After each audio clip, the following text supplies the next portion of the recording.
Reference तो ये है। तो जब स्टेट्स बनाए गए तो यूनियन टेरिटरी बनाने की क्या ज़रूरत है हमें? हाँ, ट्राई नहीं पूरा बोलो।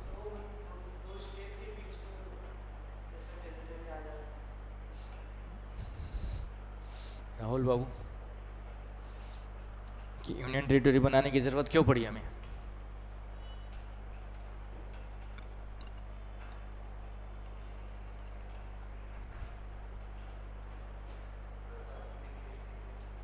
प्रशासनिक?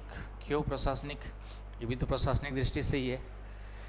चले, केंद्र शासित बनाने की ज़रूरत इसलिए पड़ी क्योंकि कुछ क्षेत्र या कुछ ऐसे रीजन्स या ऐसे आपके प्लेसेस है जो दो तीन कारणों से महत्वपूर्ण हो जाते, जैसे राष्ट्रीय सुरक्षा की दृष्टि से, है ना। पहला है आपका जो है राष्ट्रीय सुरक्षा की दृष्टि से, नेशनल सिक्योरिटी की दृष्टि से महत्वपूर्ण होते, या इंटरनल सिक्योरिटी के पर्पज़ से। तो राज्य सरकारों के पास संसाधन सीमित होते हैं और पूरे देश की सुरक्षा की जिम्मेदारी किसकी है? सेंट्रल गवर्नमेंट की, है ना। स्टेट का तो सिर्फ पुलिस उसके अंतर्गत आता है, बाकी नेशनल सिक्योरिटी की रिस्पॉन्सिबिलिटी, इंटरनल सिक्योरिटी की रिस्पॉन्सिबिलिटी किसकी होती है? आपकी जो है सेंट्रल गवर्नमेंट की।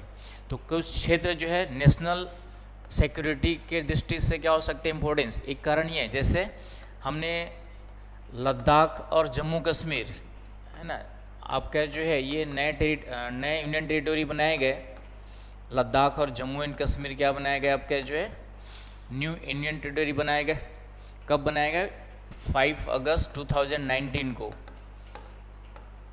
यहाँ पर आर्टिकल 370 था, उसको हमने समाप्त किया, एब्रोगेट किया, और उसके बाद यहाँ पर 2 यूनियन टेरिटरी बनाए गए।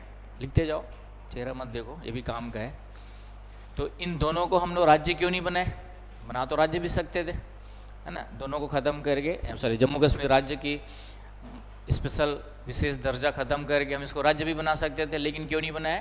क्योंकि वहाँ पे आतंकवाद एक बड़ी समस्या है ना। लद्दाख वाले रीजन में चाइना पास में, चाइना ऐसे भी कई सारे क्षेत्रों पर हमारे पहले से कब्जा करके बैठा हुआ है। जैसे लद्दाख का ये वाला क्षेत्र जो है, जिसको हम लोग अक्साई चीन कहते हैं, ये 1962 में चाइना ने हम पे अटैक किया और अच्छी खासी हमारी पिटाई की और इस क्षेत्र पे कब्जा कर लिया, और आज भी उस पर कब्जा जो है आपका, है ना, आपका जो ये रीजन ऑक्यूपाइड किया, और आज भी उस पर उसका जो है क्या है, कंट्रोल है। तो यदि हम इसको स्टेट गवर्नमेंट बना दे लद्दाख को, तो डेफिनेटली स्टेट गवर्नमेंट के पास इतने क्या होती है आपकी जो है सिक्योरिटी पर्पस से, ना तो कोई पुलिस फोर्स तो छोटी मोटी होती है, उसके अलावा कोई फोर्स होती नहीं है। तो जब तक चाइना अटैक करेगा, हमारी सेना तब तक पहुंचेगी, तब तक वो लद्दाख पे क्या कर चुका होगा? कब्जा कर चुका होगा। आई ना बात समझ में? तो इसीलिए हमने, और जम्मू कश्मीर में आतंकवाद की समस्या पहले से चल रही है, तो यहाँ पर भी सिक्योरिटी इशू था। इस कारण से जम्मू कश्मीर को भी हमने फिर फाइनली यूनियन टेरिटरी में ही कन्वर्ट किया, क्योंकि सेंट्रल गवर्नमेंट वहाँ पे कम्प्लीटली क्या करती है, अपने रिप्रेजेंटेटिव्स के बिहाफ में वहाँ पर गवर्न करती है, आगे ना बस समझ में, शासन करती है। दूसरा कारण हो सकता है ना, चंडीगढ़ को क्यों बना रखा है हमने जो है, जबकि चंडीगढ़ तो 2 राज्यों की राजधानी भी है। चंडीगढ़ जो है, it is the capital of 2 states, and instead of that हमने इसको क्या बना रखा है, एक यूनियन टेरिटरी भी बना रखा है। क्यों?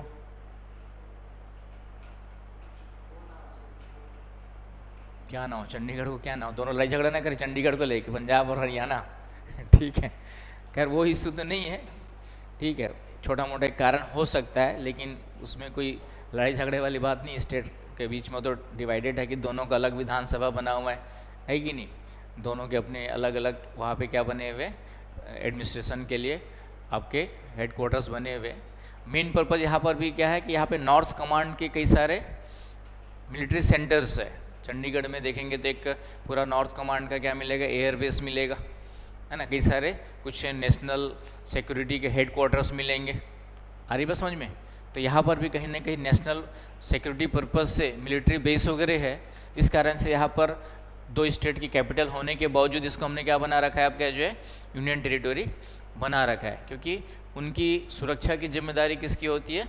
सेंट्रल गवर्नमेंट की। नहीं तो दोनों राज्य बोलते रहेंगे तू देख मैं क्यों देखूं, है ना, लड़ाई हो सकती है इस तरीके से कि मैं क्यों देखूं। तो इसलिए वहाँ पर सेंट्रल गवर्नमेंट क्या करती है आपका जो है कुछ चीज़ों को क्या करती है सिक्योर करती है। तो इस कारण से इसको भी बना रखा है। चौथा जानते हैं दिल्ली जो है, तो दिल्ली तो यहाँ पर सभी हमारे नेशनल हेडक्वार्टर्स कहाँ पर है? दिल्ली में ही है, इसलिए उसको हमने यूनियन टेरिटोरी भी बना रखा है ताकि सेंट्रल गवर्नमेंट ही वहाँ पर क्या करे, देखे।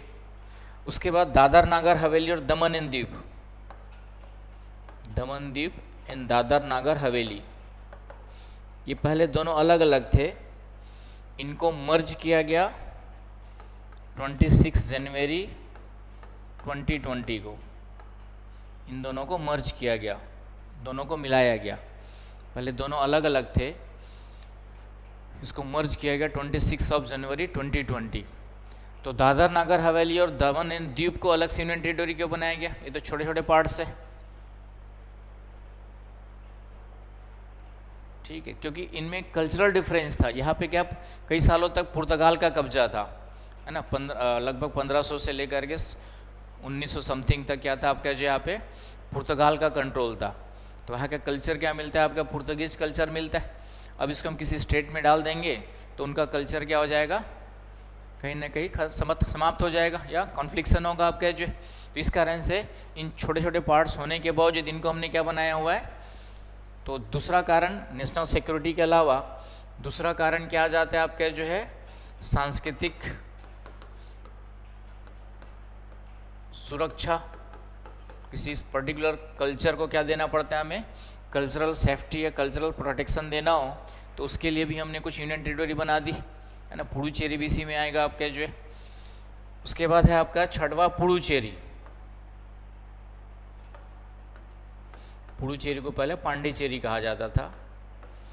तो पुडुचेरी जो है कोई एक स्थान नहीं है, पुडुचेरी में 4 भाग आते हैं, 4 स्थान आते हैं, पता है आज से पहले। यहाँ पर है आपका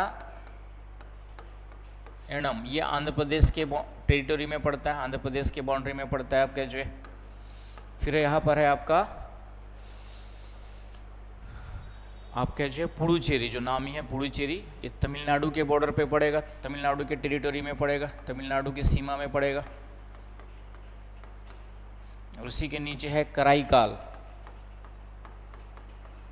ये दोनों तमिलनाडु के बॉर्डर पर है, तमिलनाडु के बाउंड्री में है, तमिलनाडु के टेरिटोरी में है, तमिलनाडु की सीमा में है। और यहाँ पर है एक माहे,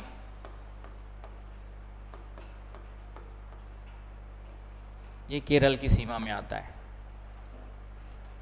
तो 4 ये छोटे छोटे पार्ट्स है, 4 ये क्या है आपके जो है छोटे छोटे पार्ट्स है, लेकिन उसको हमने फिर से एक यूनियन टेरिटोरी अलग से बना दिए चारों को मिला के। क्यों बनाया? क्योंकि यहाँ पे पहले फ्रांस का कब्जा था, कई सालों तक किसका कब्जा था आपका जो लगभग 100-200 सालों तक, 100-150 सालों तक फ्रांस का कब्जा था। तो यहाँ पे क्या मिलता है, फ्रेंच कल्चर मिलता है। और इस फ्रेंच कल्चर वाले लोगों को हम आंध्र प्रदेश में मिला देते एनम वालों को, तो इडली डोसा खाना पड़ता, ठीक है। तेलुगु उनके बच्चों को जाके स्कूल कौन से मिलते हैं, उनको प्राइमरी स्कूल मोस्टली क्या मिलते वहाँ पे, तेलुगु मिलते, नहीं तो एक लैंग्वेज कम से कम तेलुगु पढ़नी पड़ती। तो तुम अपने आप को मान लो फ्रेंच कल्चर वाले, तो अपने बच्चों को तेलुगु पढ़ाओगे क्या? ठीक है, सीखना अच्छी बात अलग है, लेकिन कंफर्टेबल नहीं होगा बच्चा। प्राइमरी एजुकेशन क्या कहा गया, मातृभाषा में ही कंफर्टेबल होता है कि नहीं। और इडली डोसा खाना शौक से कभी कभार खा लिया बात अलग है, लेकिन डेली खाना साउथ इंडियन लोग ही खा सकते हैं डेली, क्योंकि उनका टेस्ट वैसे ही बना होता है। हम लोग छत्तीसगढ़िया दाल भात बारी बोसा मिल गए तो मस्त रहते हैं चावल खा के, है कि नहीं। चावल ना मिले तो लगता है कि खाना कंप्लीट नहीं हुआ है। मतलब मेरे साथ ऐसा है कि कितना भी कुछ भी खा लूँ लास्ट में चावल, इसलिए बड़ी से बड़ी पार्टी में भी जा करके सबसे पहले मैं चावल ढूंढता हूँ, क्योंकि अंतिम संतुष्टि मुझे चावल से मिलेगी। और सब कुछ मिल जाए लेकिन चावल नहीं मिला तो लगता है कि कुछ अधूरा है, समझ गए ना।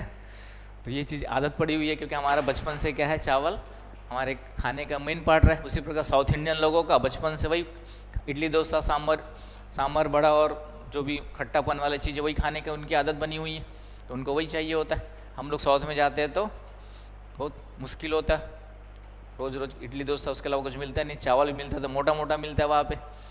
तो साउथ में जाएंगे तो सबसे बड़ी प्रॉब्लम होती है खाने की। सबसे बड़ी प्रॉब्लम क्या होती है आपकी, जो है खाने की होती है।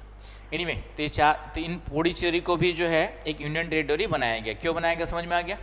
तो यहाँ पे याद रखना है, ये चारों नाम याद रखने हैं। क्वेश्चन आपका जो है आ सकता है, पुडुचेरी के चारों नाम मैच करने के लिए क्वेश्चन आता है। किस राज्य की सीमा में है, किस राज्य की सीमा में। यूपीएससी ने बहुत पहले पूछा भी है, चारों का नाम देके किस किस राज्य की सीमा में है ना। फिर कभी क्वेश्चन दे दे कि फाइंड द ऑड वन, विषम पहचान करो, विषम फाइंड आउट करो। तो विषम में क्या आएगा, चारों का नाम दे देगा तो विषम क्या होगा, चारों नाम दे दिया और क्वेश्चन दे दिया कि find out the different, find out the odd one. चारों में क्या निकालोगे,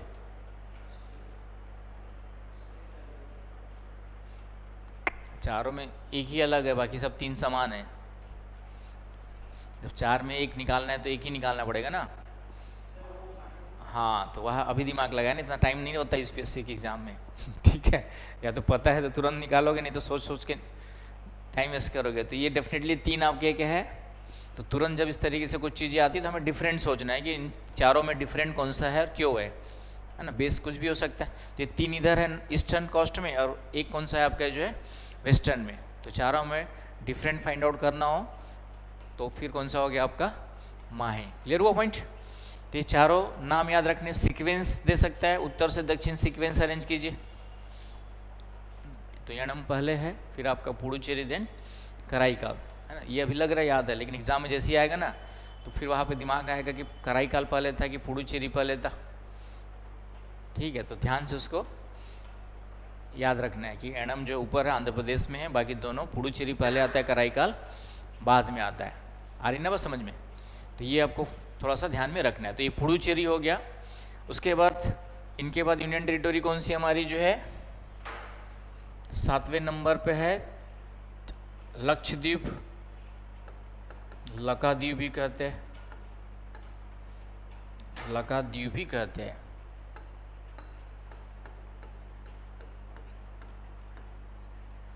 लक्षद्वीप।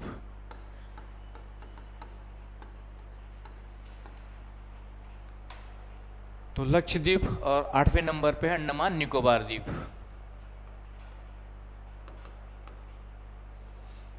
तो इन दोनों को भी यूनियन टेरिटरी क्यों बनाया गया,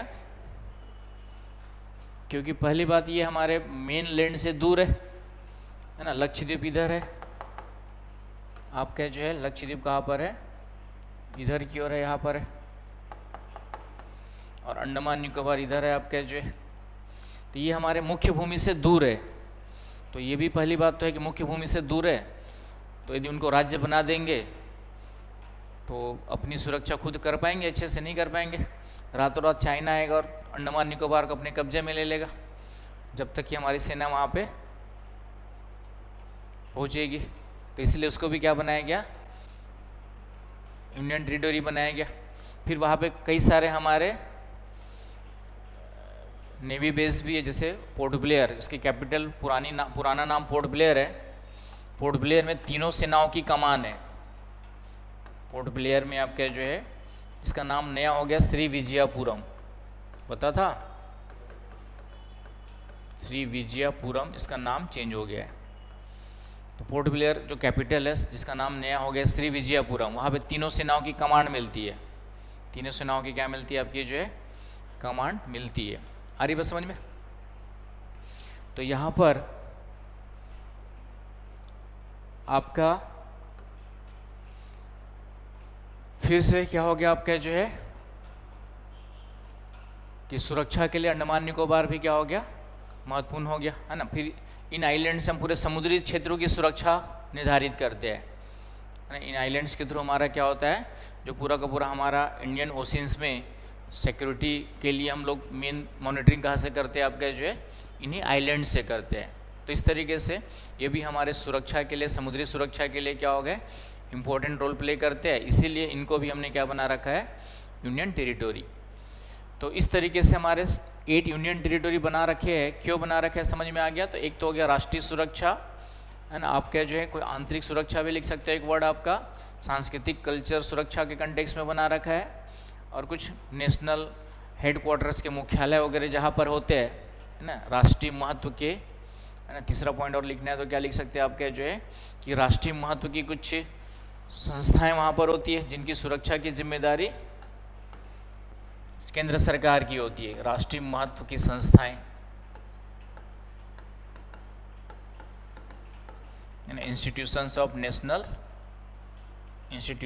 नेशनल इंपॉर्टेंस,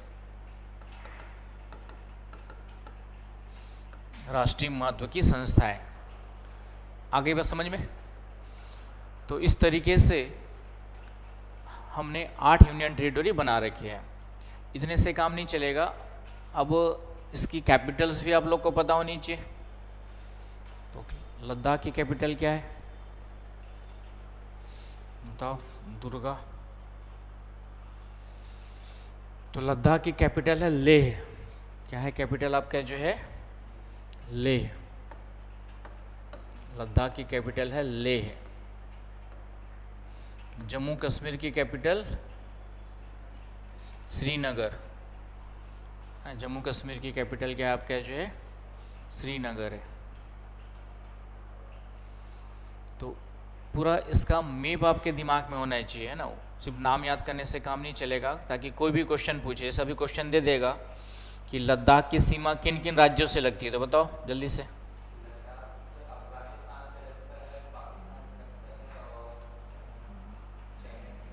मैंने तो राज्य पूछा, तुमने पूरा देश बता दिया। ठीक है, और पंजाब से हो गया ना कन्फ्यूजन। एग्जाम में ऐसी कन्फ्यूजन होगा, पंजाब भी ऑप्शन रहेगा कि नहीं रहेगा वहाँ पे। तो फिर तो वहाँ पे जो है आपका पंजाब से सीमा नहीं लगती है। ठीक है, पंजाब से सीमा नहीं लगती है।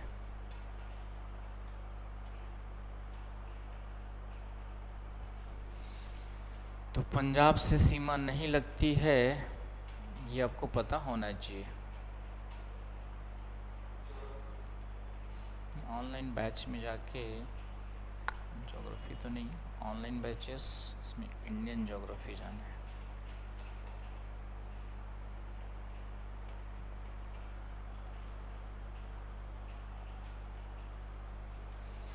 तो इसमें आएगा आपका, खुला नहीं खुला, तो पूरा मैप के एक अच्छी पिक्चर आपके माइंड में होना चाहिए, है ना। मैप आपके जो है माइंड में एक इमेज के रूप में ठीक से बैठा होना चाहिए। तो ये है आपका लद्दाख, है ना। तो लद्दाख में कैपिटल उसकी है लेह। तो यूपीएससी जब इस टाइप के क्वेश्चन, सरल क्वेश्चन बनाएगा तो ये नहीं बनाएगा लद्दाख की कैपिटल क्या है, वो स्टेटमेंट में दे देगा। क्या दे देगा कि लद्दाख की जो राजधानी है वह लेह उत्तर पश्चिम में स्थित है। तो लोकेशन पता नहीं होगी, तो लोकेशन ध्यान में नहीं होगी, तो आप उसके मैंने कहा ना यूपीएससी थोड़ा सा जहाँ पे बुक ख़त्म होती है उसके आगे का सोच करके क्वेश्चन बनाता है। तो ये कहाँ पर है, साउथ ईस्ट में पड़ेगा ना आपका। लद्दाख की जो कैपिटल लेह कहाँ पड़ेगा आपका, साउथ ईस्ट में है। तो इसी को यूपीएससी क्या करेगा, कंसिडर द फॉलोइंग स्टेटमेंट, निम्नलिखित कथनों पर विचार कीजिए। उसमें एक स्टेटमेंट दे देगा कि लद्दाख की राजधानी उत्तर पूर्व में है, और एग्जैक्ट पूरा मैप में कंडीशन उसकी पता नहीं होगी, लोकेशन पता नहीं होगी, तो आप जानते हुए भी सोच में पड़ जाओगे। तो इसलिए मैप को थोड़ा सा एक माइंड में इमेज के रूप में पहले से कि लद्दाख, हाँ ऐसा ये लद्दाख है, उसकी कैपिटल यहाँ पर है। फिर उसके बाद फिर देखो कौन कौन से स्टेट्स और कौन कौन सी कंट्रीज लद्दाख से लगती है। तो उसके बाद फिर से देखोगे तो कंट्रीज़ की बात करें तो ऊपर अफगानिस्तान लगता है ना। यहाँ पर आपका अफगानिस्तान घुसा हुआ है, यहाँ पर अफगानिस्तान आपका क्या है, घुसा हुआ है, राइट। हाँ नहीं, पीओके तो एक आपका ये वाला रीज़न हो गया पीओके, लेकिन पीओके अमित शाह बुरा मान जाएंगे, है ना। पीओके भी हमारा ही भाग है, ठीक है। संसद भवन में चिल्ला चिल्ला के अमित शाह ने बोला है कि भारत जब भी वर्ड यूज करता हूँ तो पीओके भी उसमें अंदर आ जाता है, ठीक है। तो इसीलिए पीओके को हम पाकिस्तान का भाग नहीं मान रहे हैं, ऑफिशियली अभी हमने उसको दिया नहीं है, ठीक है। ज़बरदस्ती उसने कब्जा कर रखा है। तो अमित शाह उसी की अभी हो सकता है कि अभी जो प्लानिंग चल रही है ख़तरनाक तरीके से, तो प्लानिंग यही है कि मौका मिला है तो, है ना, मैंने तो 4-5 महीने ही बता दिया था जब चुनाव जीती इस बार, तो हो सकता है कि इनकी नज़र पीओके पर है, अब मौका ढूंढेंगे, मौका देगा पाकिस्तान तो छोड़ेंगे नहीं, है ना। ये तो 4-5 महीने चुनाव जीतने के बाद ही बता दिया था, तो अभी मौका दे दिया पाकिस्तान ने, ठीक है। तो कोशिश है कि कुछ ऐसी प्लानिंग कर रहे होंगे कि आतंकवादियों को तो बहाना होगा, पीओके को कैसे भी करके क्या होगा आपका जो है फिर से कब्जे में लेना है भारत का, तो ये चांसेस है। तो पीओके आपका जो है ये वाला भाग है, इतना वाला भाग पीओके कहलाता है। तो लेकिन हम भारत का ही पूरा भाग मानते हैं, तो पीओके वाला भाग भी भारत का भाग है। तो अफ़गानिस्तान की सीमा लगती है किससे आपका जो है ऊपर, भारत के लद्दाख से। तो अफ़गानिस्तान है, इधर आपका चाइना है, इधर आपका क्या है चाइना है, राइट। फिर उसके बाद इधर आएंगे तो फिर से पाकिस्तान की सीमा भी है ना। अब जैसे क्वेश्चन है कि पाकिस्तान के साथ तनातनी है भारत की चल रही है, अभी तो पहले से चल रही है, लेकिन अभी है तो पूरी इधर की पूरी ज्योग्राफी हिस्ट्री इसकी सब पता होनी चाहिए आपको। आने वाले समय में क्वेश्चन पेपर 25 मई को है, लेकिन पेपर जो सेट होता है वो 1 महीने पहले लगभग हो जाता है। तो अभी पेपर जो सेट हुआ है, सेट हो रहा होगा, तो लास्ट में का क्वेश्चन जो है क्या कर देंगे, उठा के डाल सकते हैं, ठीक है। तो लगभग 1 महीना पहले की न्यूज़ भी आ जाती है। तो ये तो हो गए आपके कंट्रीज़ हो गए। उसके अलावा स्टेट्स, जैसे मैंने कहा लद्दाख से जम्मू कश्मीर, और इधर है आपका जम्मू कश्मीर, और इधर है आपका हिमाचल प्रदेश। तो 2 स्टेट है, जैसे इनको मैंने कन्फ्यूज़ किया, कन्फ्यूज हो गए। तो एग्ज़ाम में इस तरीके से कन्फ्यूजन नहीं होना है। आ रही बात समझ में? तो ये हो गया आपका जो है लद्दाख के बारे में, ये पूरा इमेज आपके माइंड में होना चाहिए, है ना। इस तरीके से बना लेना लद्दाख की, ये हो गया पूरा का पूरा। आगे बस समझ में, इस तरीके से बना लो, एक बार बना लो, मतलब देख लो, फिर सोचो, फिर इस तरीके से बना लो, तो हमेशा के लिए याद हो जाएगा। सेम आपका जम्मू कश्मीर है, तो जम्मू कश्मीर में श्रीनगर किधर है, ऊपर है, जम्मू नीचे है। तो जम्मू कश्मीर की जो राजधानी है चेंज होती रहती है ना। ठंडी में जम्मू होती है, और समर में कौन सी होती है आपकी जो है श्रीनगर, है ना। जम्मू कश्मीर की जो कैपिटल है वह क्या होती है, चेंज होती रहती है। ठंडी में कौन सी हो जाती है, नीचे वाली जम्मू, ठंडी में कौन सी हो गई, जम्मू हो जाती है, क्योंकि नीचे ठंड कम पड़ेगी थोड़ा सा। और गर्मी में कौन सी हो जाती है, श्रीनगर, क्योंकि गर्मी वहाँ ऊपर, जितना ऊपर जाएंगे ठंड कम होगी आपकी जो है, मतलब गर्मी कम होगी, ठंड ज़्यादा होगी। अगले बात समझ में। तो ये जम्मू कश्मीर की 2 राजधानियाँ ट्रांसफ़र होती रहती है आपकी जो है। तो इस तरीके से हो गया। फिर दादर नागर हवेली दमन द्वीप हमने देखा, तो उतने से काम नहीं चलेगा, है ना। दादर नागर हवेली किस राज्य की सीमा में पड़ता है, ये क्वेश्चन आएगा, या स्टेटमेंट देगा आपका जो है कि दमन द्वीप और दादर नागर हवेली कहाँ पर है आपका, कहाँ पर है, किस राज्य में, महाराष्ट्र में नहीं, गुजरात में है ना। ये ऊपर में गुजरात में घुसा हुआ है, एटलस हमेशा देखना है कि कहाँ पे घुसा हुआ है आपका जो है, गुजरात वाले भाग में, यहाँ पर आपका गुजरात की सीमा में यहाँ पर है। हाँ, महाराष्ट्र की बाउंड्री ज़रूर टच करती है। ये आपका गुजरात मान लो, और इधर आपका महाराष्ट्र मान लो। तो ये आपका यहाँ पर है आपका दमन द्वीप एंड दादर नागर हवेली। दीव तो एक छोटा सा आइलैंड है, यहाँ पर दीव आपका छोटा सा क्या है, आइलैंड है। दमन यहाँ पर है, और दादर नागर हवेली दमन द्वीप। तो मेन आपका दादर नागर हवेली जो है ये वाला पार्ट है। इसका जो मैप देखोगे एटलस में अलग से बना के दिया होगा, तो लगभग इस तरीके से दिखाई देगा। ये दादर नागर हवेली का मैप है। तो दादर नागर हवेली की कैपिटल क्या है, दादर नागर हवेली की कैपिटल क्या है,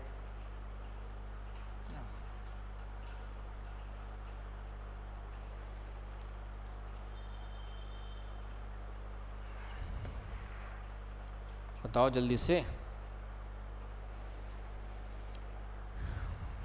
बाकी सब बच्चे कहाँ चल, चंद्रिका की तबीयत ठीक नहीं हुई? क्या हिमांशु बाबू, या विकासशील और ये सब कहाँ गए? विकासशील, प्रियांशु,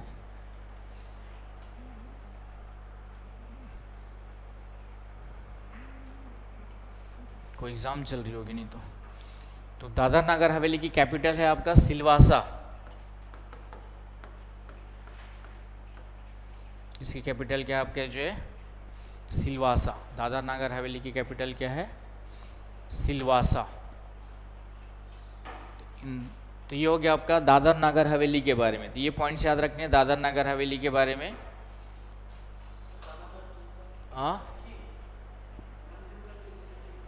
हाँ दोनों एक साथ है, दोनों कैपिटल एक ही हो जाएगी ना। अब पहले अलग अलग थे दोनों। दमन द्वीप एक अलग यूनियन टेरिटोरी था और दादर नागर हवेली एक अलग यूनियन टेरिटोरी था, तब उसकी कैपिटल दमन थी, है ना। अब दोनों को मिला दिया गया तो एक साथ कौन सी हो गई? सिलवासा। तो सिलवासा हो गई आपकी जो है। उसके बाद ये हमारा लक्षद्वीप, है ना, इसको डिटेल पढ़ेंगे बाद में। और ये हमारा अंडमान निकोबार द्वीप, है ना। दिल्ली के बारे में आप जानती है वैसे, लेकिन यदि आपसे पूछूं कि दिल्ली जो है किन किन दो राज्यों की कितने राज्यों की सीमा में है, अब बताओ बिना देखे, है ना।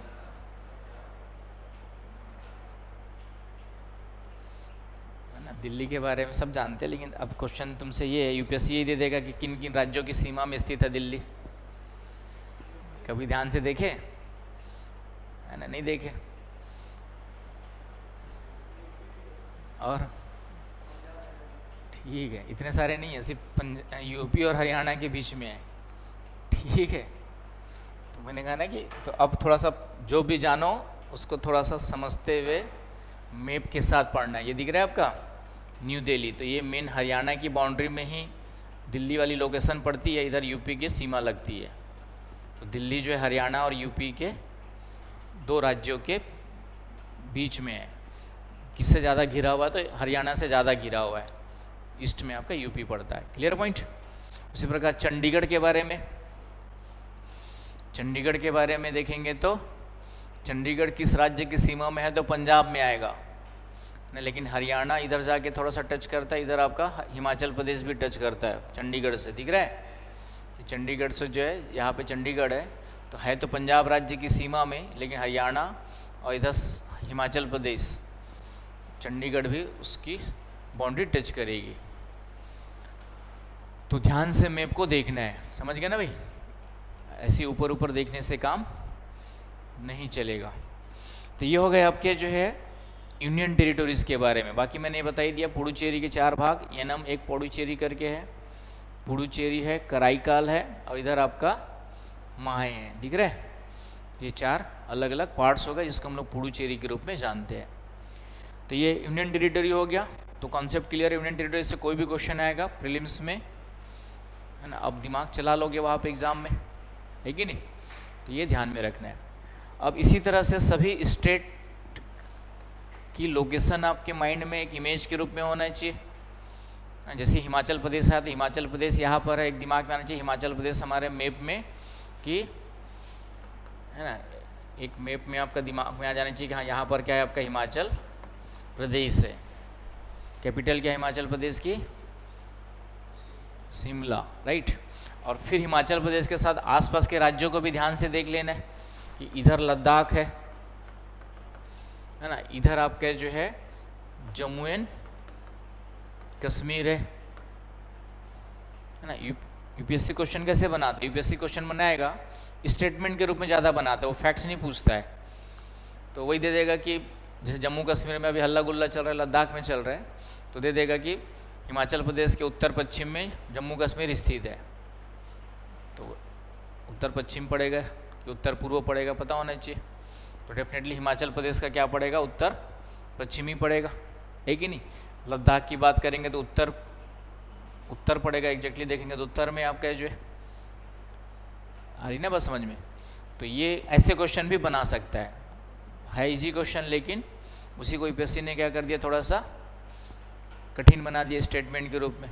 तो तभी आंसर निकाल पाओगे जब सिर्फ 28 राज्यों का नाम याद है, उससे काम नहीं चलेगा। जब तक कि उसके exact location, relative locations other states के रिस्पेक्ट में नहीं पता होगी, तब तक काम नहीं चलेगा।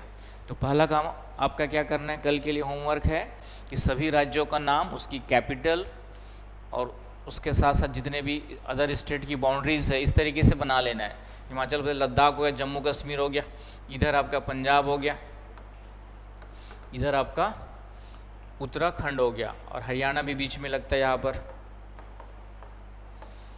तो हिमाचल प्रदेश से जो है, अब हरियाणा यदि ध्यान से अभी पहले से देख के नहीं जाओगे तो हरियाणा क्या हो जाएगा, मिस हो जाएगा। हरियाणा मिस होने की संभावना है कि नहीं है। और एक और अभी भी मिस हो रहा है, यूपी देख रहे हो, यूपी भी टच कर रहा है थोड़ा सा जाके लास्ट फाइनली। यहाँ पर हिमाचल प्रदेश से ये कॉमन सेंस वहाँ पे, मतलब ध्यान से अभी हम देख रहे हैं तो यूपी दिख रहा है, अदरवाइज यूपी क्या हो जाता, हिमाचल प्रदेश से यदि बाउंड्री की बात करते या यूपी से बाउंड्री की बात करते तो हिमाचल प्रदेश को हम कंसीडर नहीं कर पाते। आ रही ना बात समझ में। तो हमें कंप्लीट एक अच्छी मैप स्टडी करके तैयार करके रखना है, क्योंकि एक क्वेश्चन आपके मैप स्टडी, मैप बेस्ड भी, बेसिक मैप बेस्ड भी बना देता है और फिर वहाँ पे घूमना पड़ता है, हमें देखना पड़ता है। तो यहाँ पे तो ये ध्यान में रखना है आपका जो है कि हिमाचल प्रदेश से किन किन राज्यों की सीमा लगती है। उसी प्रकार पंजाब से किसकी, हिमाचल प्रदेश से कंट्री में देखेंगे, नेशनल कंट्री, इंटरनेशनल कंट्रीज में तो चाइना है इधर, ये ध्यान में रखना है। आगे बस समझ में।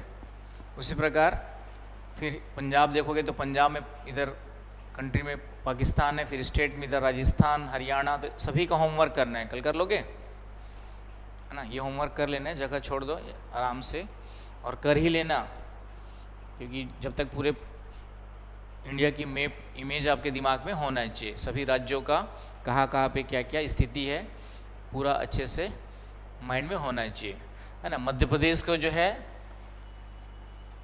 भारत का हृदय कहा जाता है, हार्ट ऑफ इंडिया कहा जाता है। मध्य प्रदेश को क्या कहते हैं, भारत का हृदय।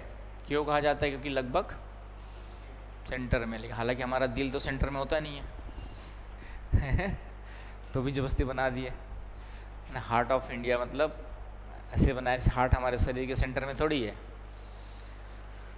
लेकिन हार्ट ऑफ इंडिया बोल दिया गया। आ गई बस समझ में। चलिए, तो ये समझ में आ गया आपको। तो ये तो हो गया पूरे स्टेट के 28 स्टेट्स के नाम और उसकी कैपिटल्स, कल याद करके आना, पूछूंगा सबसे। उसके बाद ये जो नॉर्थ ईस्ट स्टेट्स है, नॉर्थ ईस्ट स्टेट्स, उत्तर पूर्वी राज्य कहते हैं। इसमें कितने राज्य आते हैं, 7, इसलिए इसको 7 सिस्टर्स भी कहा जाता है। लिख लो, लिखते जाओ भाई, कलम साथ साथ चलाते रहो, मेरा है ना। स्टूडेंट का मतलब ही है कि 5 सेंसेस में, 5 ज्ञानेंद्रियों में क्या क्या यूज करना है, कितनी ज्ञानेंद्रियाँ यूज होंगी, हाँ बताओ। 5 ज्ञानेंद्रियों में कितनी ज्ञानेंद्रियाँ यूज होते रहनी चाहिए, 3।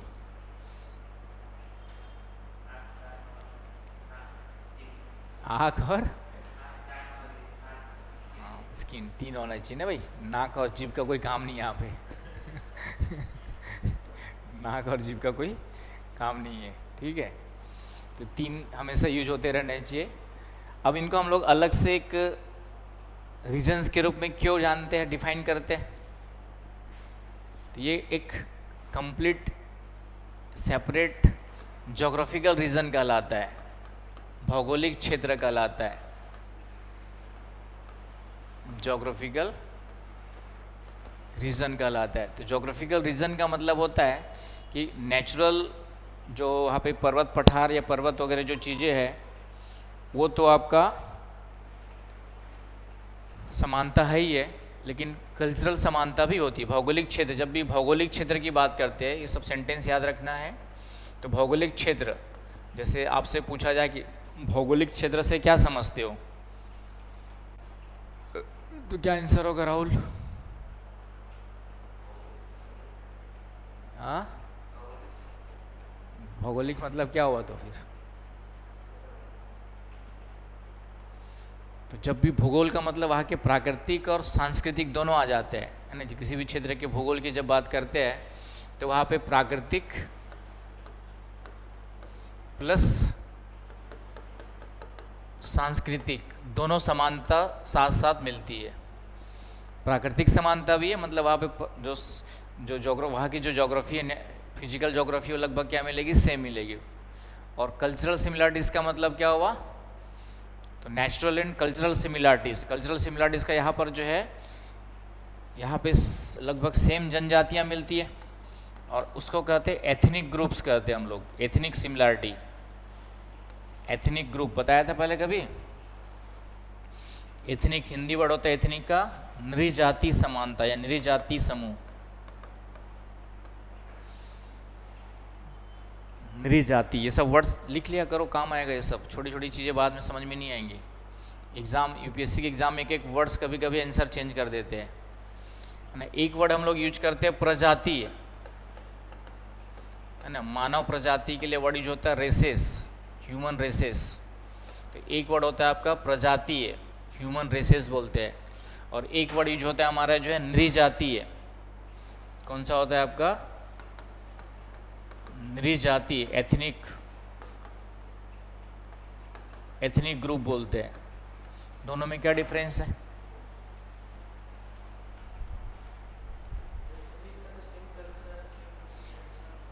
तो एथनिक जो है कल्चरल सिमिलरिटीज़ को बताता है। ये किसको बताता है आपका जो है, सांस्कृतिक समानता, कल्चरल सिमिलरिटीज़ को बताता है। सांस्कृतिक समानता, जैसे जनजाति, जनजाति एक प्रकार का क्या है, एथनिक ग्रुप है, क्योंकि वहाँ पे जनजाति की जो संस्कृति है लगभग क्या मिलती है आपकी, सेम मिलती है ना। हम बोलते हैं हिंदू समूह या हिंदू समुदाय, मुस्लिम समुदाय, तो ये एथनिक ग्रुप्स में आएंगे, क्योंकि हम लोग का कल्चर क्या है, लगभग सेम है। हिंदू कम्युनिटी का कल्चर सेम है, मुस्लिम कम्युनिटी का कल्चर। तो धर्म के आधार पर एथनिक ग्रुप्स हो गए, हिंदू, मुस्लिम, सिख, ईसाई। हरी बात समझ में। जनजाति जो बोलते हैं वह उनके संस्कृति के आधार पर सेम हो गए, है कि नहीं। तो इस तरीके से एथनिक ग्रुप्स कहलाते हैं, जो सांस्कृतिक समानता के आधार पर होते हैं। और प्रजाति में होता है शारीरिक समानता, बायोलॉजिकल सिमिलरिटीज होती है। जैसे अफ्रीका के लोगों को देखोगे तो अफ्रीका के लोग अलग दिखाई देते हैं, और यूरोप के लोग अलग दिखाई देते हैं। चाइना के लोग, चाइना जापान के लोग अलग दिखाई देते हैं। तो इस तरीके से उनमें शारीरिक समानता है। उनमें क्या है, जैसे चाइना के जो लोग हैं वह मंगोलाइट, पूरे विश्व में चार मानव प्रजातियां मुख्य रूप से, बाकी उसके अंदर बहुत सारी है, लेकिन यदि देखेंगे तो 4 मेजर ह्यूमन रेसेस मिलते हैं। 4 मेजर ह्यूमन रेसेस मिलते हैं। पहला है, जैसे अफ्रीका के लोगों को देखेंगे तो निग्रॉयड, किस में आते हैं आपके जो है, निग्रॉयड में आते हैं, है ना। अफ्रीका के लोग, स्किन कलर क्या होता है, काला, बाल घुंघरालू, जबड़ा थोड़ा सा निकला हुआ, नाक चौड़ी। तो ये सब विशेषताएं किसकी हो गई, निग्रॉयड। तो हमारे यहाँ इंडिया में भी कुछ प्रजातियां हैं, जैसे खास करके अंडमान निकोबार में जो 1-2 प्रजातियां मिलती, जारवा वगैरह, है ना। अंडमान निकोबार में एक प्रजातियां बोलते हैं, जनजाति मिलती जारवा, तो ये निग्रॉयड प्रजाति में आते हैं। तो अफ्रीका के लोगों के समान जो दिखाई देंगे वो कौन होंगे, आपके निग्रॉयड में आएंगे, है ना। भारत में मिक्सअप हो चुका है। भारत में जो है निग्रॉयड में एक प्रोटोऑस्ट्रेलाइड आता है, वो सबसे ज़्यादा वही मिलते हैं भारत में। जितने भी गोंड है, भील है, ठीक है, जितने सेंट्रल इंडिया में प्रजातियां मिलती है वो सब प्रोटोऑस्ट्रेलाइड वाली है। कौन से वाली है, प्रोटोऑस्ट्रेलाइड।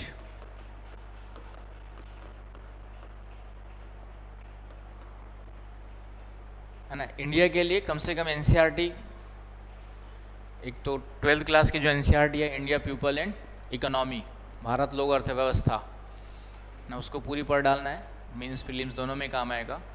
और एक फिजिकल ज्योग्राफी है, एनसीईआरटी के नोट्स दिए, उसमें दिया होगा, तो उसमें आपको इंडिया वाला पूरा पढ़ लेना है। उसी के बेस पे हम लोग जीएस में इंडियन ज्योग्राफी जो पढ़ते हुए एनसीईआरटी के बेस पे पूरा का पूरा उतनी चीज़ें कवर करना है। फिजिकल में कम है, उसको से ज़्यादा पढ़ाऊँगा। और ह्यूमन ज्योग्राफी के लिए जो एनसीईआरटी दिया है, भारत लोक अर्थव्यवस्था, वो सफिशिएंट है ना, मेंस के लिए भी और आपका प्रीलिम्स के लिए भी। और बाकी जो करंट में हो रहा है उसको जोड़ना है। तो निग्रोइड हो गया अफ्रीका वाले, मंगोलाइड आप समझते हो चाइना वाले। तो हमारे जो नॉर्थ ईस्ट के लोग हैं वो प्रजाति में कौन से आ जाएंगे, मंगोलाइड में आ जाएंगे। मंगोलाइड, मंगोल जो है चाइना, मंगोलिया एक देश है, कंट्री है आपका, जो है चाइना के रसिया के बीच में घिरा हुआ है, राइट। तो वहाँ से मंगोलाइड आया हुआ है। तो नॉर्थ ईस्ट के लोग कौन से प्रजाति में आते हैं आपका, जो है नॉर्थ ईस्ट के लोग मुख्य रूप से किस में आएंगे आपके, नॉर्थ ईस्ट के लोग मंगोलाइड प्रजाति में आते हैं, मंगोलाइड प्रजाति में आते हैं। चाइना टाइप दिखाई देते हैं ना उन लोग।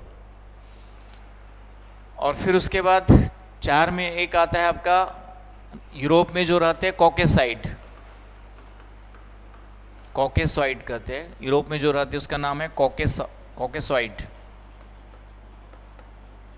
कॉकेसॉइड, कॉकेसॉइड। यूरोप में जो रहते हो कौन सी हो गए आपके, कॉकेसॉइड हो गए। आगे बस समझ में क्लियर पॉइंट। और इसके अलावा आपका लास्ट जो बच जाता है वो ऑस्ट्रेलाइड कहलाते हैं। तो ऑस्ट्रेलिया के जो लोग दिखाई देते वो वाले नहीं, वो तो यूरोपियन है। जो ऑस्ट्रेलिया की मूल प्रजाति वो ऑस्ट्रेलाइड प्रजाति में आते हैं, जो ऑस्ट्रेलिया की ऑस्ट्रेलॉइड। तो ऑस्ट्रेलिया की जो नेटिव इंडिजिनस जो स्पीसीज रेसिस है वो किस में आते हैं आपके, ऑस्ट्रेलाइड में आते हैं। वो भी हमारे प्रोटो ऑस्ट्रेलाइड टाइप की जो चीज़ें हैं वही से ली गई है, तो उसको अलग से देखेंगे हम लोग। तो इंडिया को भी डिटेल में पढ़ना है, अच्छे से पढ़ना है। चलिए आगे। तो ये हो गया आपका किसके बारे में,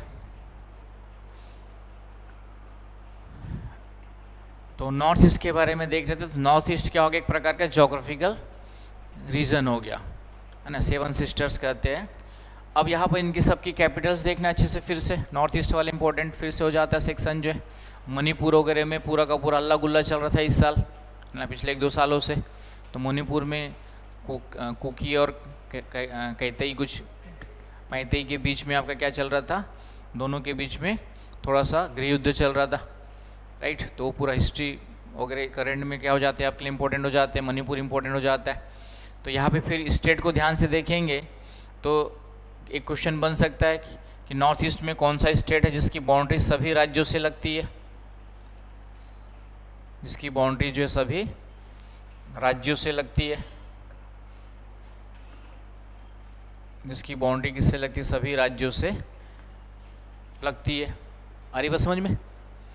तो इस तरीके से तो असम की बाउंड्री सभी स्टेट से लगती है, जितने भी 7 सिस्टर्स के 6 से लगती है आपकी जो है। तो ये पूरी मैप स्टडी करना है। यहाँ पे सीक्वेंस दे सकता है नॉर्थ टू साउथ, है ना, अरुणाचल प्रदेश है, फिर असम है, फिर नागालैंड, फिर मणिपुर, फिर मिजोरम और त्रिपुरा, ना, ध्यान से देखना है। ईस्ट टू वेस्ट दे सकता है आपके जो है। तो ईस्ट में अरुणाचल पड़ेगा, फिर आपका असम पड़ेगा, फिर नागालैंड पड़ेगा, इधर से इधर जाएंगे तो ठीक है। फिर आपका अब ये तो ऊपर देगा, इधर के बाद राज्य दे देगा मेघालय और त्रिपुरा। मेघालय और त्रिपुरा में कौन पहले पड़ेगा, इधर से इधर जाएंगे तो मेघालय पहले पड़ेगा। यहाँ से मेघालय स्टार्ट हो रहा है, त्रिपुरा यहाँ से स्टार्ट हो रहा है। तो ये ध्यान से देख के जाना है पहले से। तो आज जाके काम कर लेना और उसको बार बार मैप देखते रहना है ध्यान से। इधर से इधर पूछेगा तो आपका पहले असम आएगा। अब इधर देखेंगे तो अब ऐसे कॉमन सेंस देखेंगे, ध्यान देंगे तो असम को आप बाद में मारोगे, मेघालय पहले डाल दोगे, लेकिन यहाँ पे असम पहले स्टार्ट हो रहा है, दिख रहा है। असम यहाँ से स्टार्ट हो रहा है, मेघालय यहाँ से हो रहा है। तो इधर से इधर भी जाएंगे तो असम पहले आएगा, फिर मेघालय आएगा, फिर त्रिपुरा आएगा, फिर मिजोरम आएगा, फिर मणिपुर आएगा, फिर नागालैंड और फिर आपका। तो ईस्ट वेस्ट जब देखते हैं तो कौन कहाँ से स्टार्ट हो रहा है, देशांतर देखते हैं हम लोग। आ रही है बात समझ में। तो इधर से जाएंगे तो असम पहले स्टार्ट हो रहा है, तो असम पहले आएगा, मेघालय उसके बाद आएगा, फिर इसके बाद यहाँ पे देखेंगे तो मिजोरम पहले आ जाएगा, मणिपुर उसके बाद, फिर नागालैंड, फिर आपका जो है, नहीं देखो यहाँ पे गड़बड़ हो जा रहा है, फिर अरुणाचल प्रदेश पहले पड़ जा रहा है। अब अरुणाचल सोचेंगे ना लास्ट में यहाँ पर है, तो लास्ट में लिखेंगे उसको, लेकिन ऐसा नहीं है। यहाँ पे अरुणाचल प्रदेश देखेंगे ध्यान से तो क्या हो जाएगा, त्रिपुरा यहाँ से स्टार्ट हो रहा है और अरुणाचल प्रदेश, तो अरुणाचल प्रदेश पहले स्टार्ट हो रहा है क्योंकि अरुणाचल प्रदेश यहाँ से स्टार्ट हो गया, त्रिपुरा यहाँ से हो रहा है। आ रही बात समझ में? तो इधर से इधर भी जाएंगे तो अरुणाचल प्रदेश, और ऐसे जहाँ पे कन्फ्यूजन होता है वहाँ पे यूपीएससी, है ना, सोचोगे ना कि भाई ऐसे तो 7 रात याद करके चले गए, राजधानी भी रट ली है, और यूपीएससी वो तो क्वेश्चन पूछेगा नहीं, तो क्वेश्चन दे देगा ईस्ट टू वेस्ट या वेस्ट टू ईस्ट अरेंज कीजिए, तो वेस्ट टू ईस्ट अरेंज करने में अरुणाचल प्रदेश लास्ट में लिखा रहेगा, और जनरली हम अभी नहीं पढ़ते तो अरुणाचल प्रदेश को क्या मारते, लास्ट में ही मारते। अरे ना बस समझ, लेकिन असम और मेघालय के बाद तीसरा नंबर कौन सा आएगा, तो अरुणाचल प्रदेश आएगा। वेस्ट टू ईस्ट भी जाएंगे तो पहले असम पड़ेगा, फिर मेघालय, फिर आपका अरुणाचल प्रदेश पड़ेगा। आ गई बस समझ में? तो ये मैप को थोड़ा सा ध्यान से आपको क्या करना है, बारीकी से स्टडी करके जाना है, ताकि कोई भी क्वेश्चन गलत एग्जाम में यूपीएससी के प्रीलिम्स में खास करके ना हो, मेंस में तो काम चल जाएगा। तो आगे बस समझ में यहाँ तक। उसी प्रकार से ये जो वेस्ट बंगाल है, इसको हम लोग चिकन नेक स्टेट कहते हैं। इसको क्या कहते हैं आपके जो है, चिकन नेक स्टेट कहते हैं।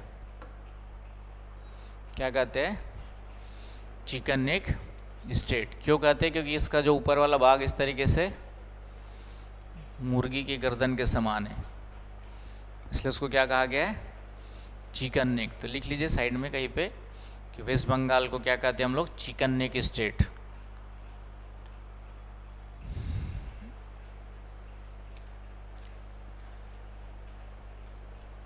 बड़े ध्यान से पढ़ना है ना।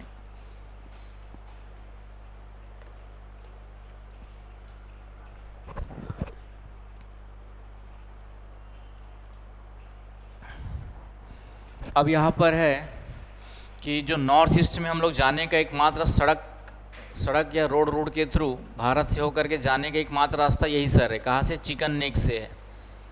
और ये चिकन नेक हमारे लिए स्ट्रेटजिकली बहुत इंपॉर्टेंट रोल प्ले करता है। क्यों?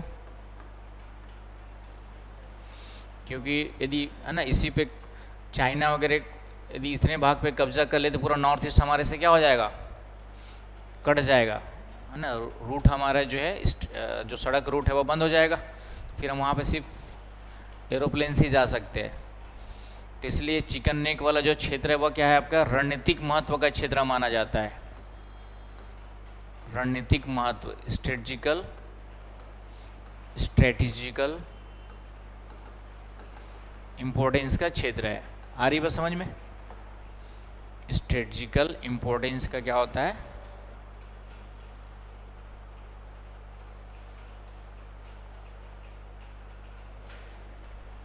आगे बस समझ में।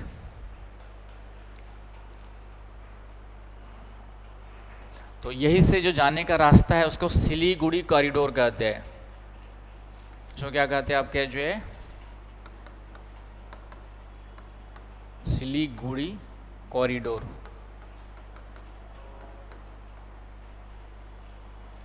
सिलीगुड़ी कॉरिडोर कहते हैं। हिंदी में सिलीगुड़ी गलियारा कहते हैं।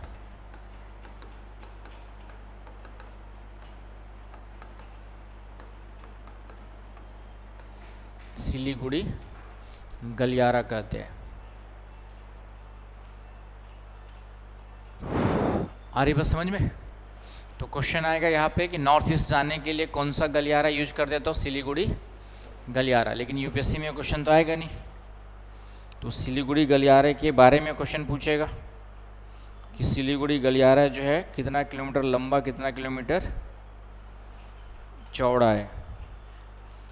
तो सिलीगुड़ी गलियारे के बारे में थोड़ा सा आपको डिटेल पता होना चाहिए।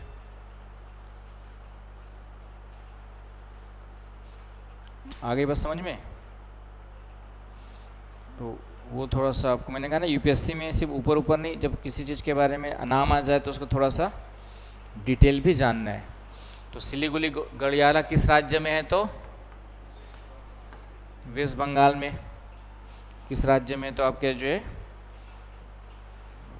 वेस्ट बंगाल में, जो चिकन नेक वाले भाग में, पहला याद रखना है। और ये लंबाई इसकी 60 से 200 किलोमीटर तक, यहाँ से लेकर के यहाँ तक की लंबाई कितनी है? 60 किलोमीटर से लेकर के 200 किलोमीटर तक आपका लंबा है। और चौड़ाई जो है 17 से 60 किलोमीटर, उसे 20 से 25 किलोमीटर तक एवरेज है, ठीक है। 17 से 60 किलोमीटर तक चौड़ाई है।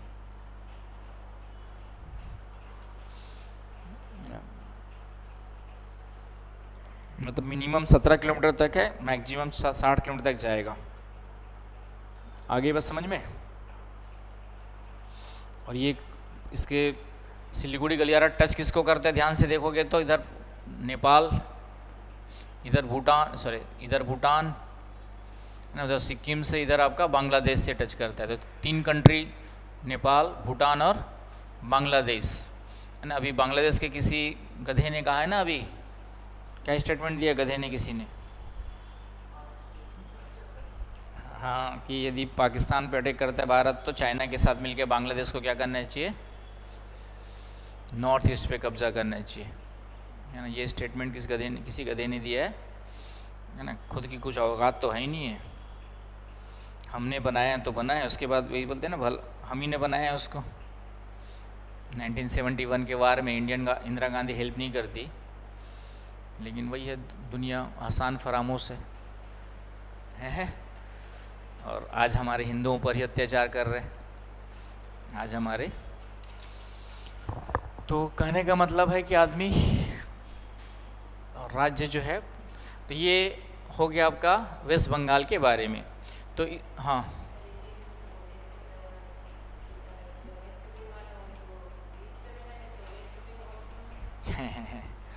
बताओ भाई, इनके क्वेश्चन का जवाब दो। जब पूरा भारत था तो बांग्लादेश भी पूरा भारत था, और ये पूरा बंगाल कहलाता था। ये पूरा क्षेत्र क्या कहलाता था?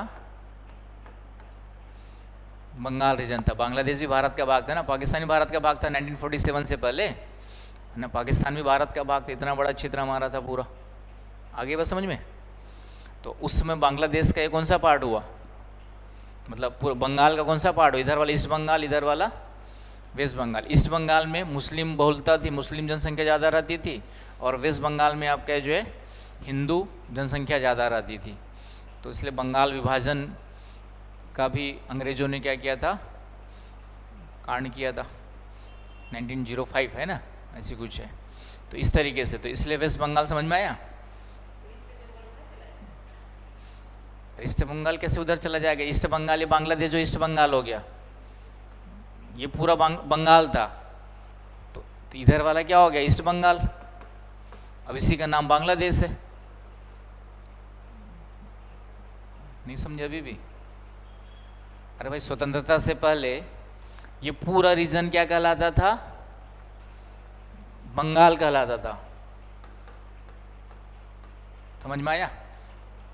इधर वाले भाग में, इस बंगाल के इधर वाले भाग में मुस्लिम जनसंख्या ज़्यादा रहती थी, इधर वाले भाग में हिंदू जनसंख्या ज़्यादा रहती थी।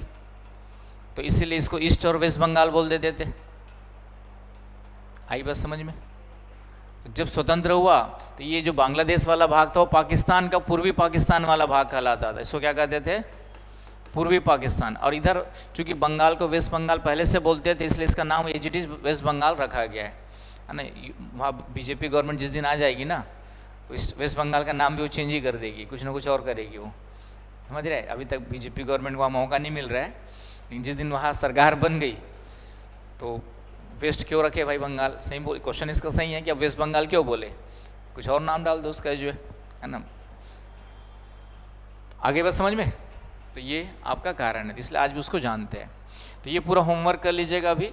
कल फिर इन्हीं स्टेट्स के बारे में और बहुत सारी चीज़ देखेंगे हम लोग, और फिर धीरे धीरे इंडियन ज्योग्राफी को आगे बढ़ाएंगे, ताकि 15 दिनों में उसके काम के लायक चीज़ें निकल जाएंगी जो मेन प्रीलिम्स वगैरह में क्वेश्चन आते हैं। क्योंकि इंडियन ज्योग्राफी से क्वेश्चन ज़्यादा रहते हैं, है ना। फिजिकल में क्लाइमेट से ज़्यादा रहेंगे, ओशनोग्राफी से 1 या 2 टॉपिक है जहाँ से क्वेश्चन प्रीलिम्स में बनते हैं, वो मैं करा दूँ।